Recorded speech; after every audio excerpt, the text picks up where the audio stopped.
kan terimbas ya, terdampak gitu ya. Cash flow-nya gitu ya, sejauh yang kita bicarakan, kita kan bicara per kuarter ya. Kuarter pertama kita bisa, kuarter kedua kita masih komit, masih bisa jalan. Nanti untuk di kuarter ketiganya kita juga nanti akan evaluasi lagi seperti apa dampaknya, seberapa lebih panjang lagi. Tentunya semua masing-masing merek anggota kita sudah mempersiapkan diri terhadap case yang terburuk misalnya lebih panjang lagi, seperti itu, Mbak. Mhm. Baik, mungkin di tengah situasi yang seperti ini Pak, apakah mungkin ada revisi dari target penjualan dan juga untuk target ekspor sendiri dari anggota-anggota IC? Oh ya, tentunya proyeksi penjualan kita terkoreksi. Asumsi pertama waktu sampai dengan kuartal 1 kita masih berasumsi market domestik maupun ekspor kita terkoreksi sampai dengan 25-30%. Tetapi melihat dampak Mhm. di start di kuartal kedua di mulai bulan April, seperti tadi ketua umum kita dan anggota kita memang masih memberi melihat bahwa ini akan lebih tertekan lebih dalam lagi, sehingga diperkirakan sampai dengan asumsi yang kedua, bisa jadi kita 40 sampai 50% market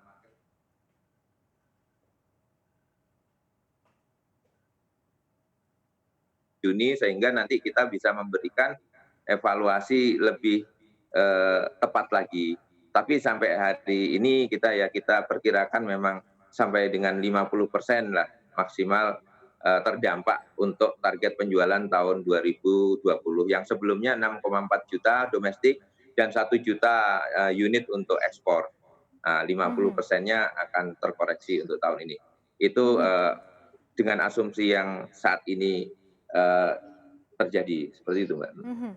Berarti ini penurunannya kalau dari perhitungan dan juga proyeksi dari IC sendiri ini di kisaran 50%, which is ini cukup besar sekali begitu ya Pak. Nah, di tengah mungkin saat Betul. ini penjualan yang bisa kita katakan ini turun sangat signifikan, stimulus apa saja yang diharapkan oleh anggota-anggota IC terhadap pemerintah saat ini untuk membantu dari sisi cash flow dan juga dari sisi stability keuangan dari anggota IC sendiri? Iya, ya. Saya tambahkan juga ya, memang kalau melihat terkoreksi 50% tadi, kurang lebih market kita sekitar hanya 3,5 juta gitu ya.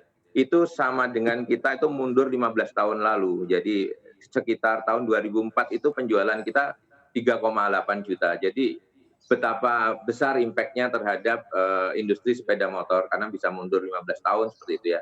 Nah, bagaimana stimulus yang kita inginkan dari pemerintah? Kita tidak hanya menginginkan dari pemerintah, kita punya tanggung jawab semuanya stakeholder gitu ya. Dari ATPM kita punya tanggung jawab, dari pemerintah kita berharap adanya relaksasi perpajakan, relaksasi misalnya penggunaan gas atau listrik yang lebih lebih pas lagi. Ya, relaksasi-relaksasi seperti itu termasuk dari pemerintah daerah. Pemerintah daerah saat ini juga tentunya akan terpukul karena salah satu kontribusi dari pajak kendaraan bermotor signifikan terhadap PAD mereka. Nah, kami saat ini juga berkomunikasi dengan mereka bagaimana bisa merelaksasi pajak kendaraan bermotor sehingga kita bisa nantinya ya setelah diharapkan mulai terjadi penurunan eh, apa namanya puncaknya dilalui, kita bisa mulai recovery. Tentunya kita akan bersama-sama dengan adanya Mhm. relaksasi tadi bisa menumbuhkan eh, market demand dan penjualan kita lebih baik. Itu dari sisi pemerintah dan pemerintah daerah tentunya.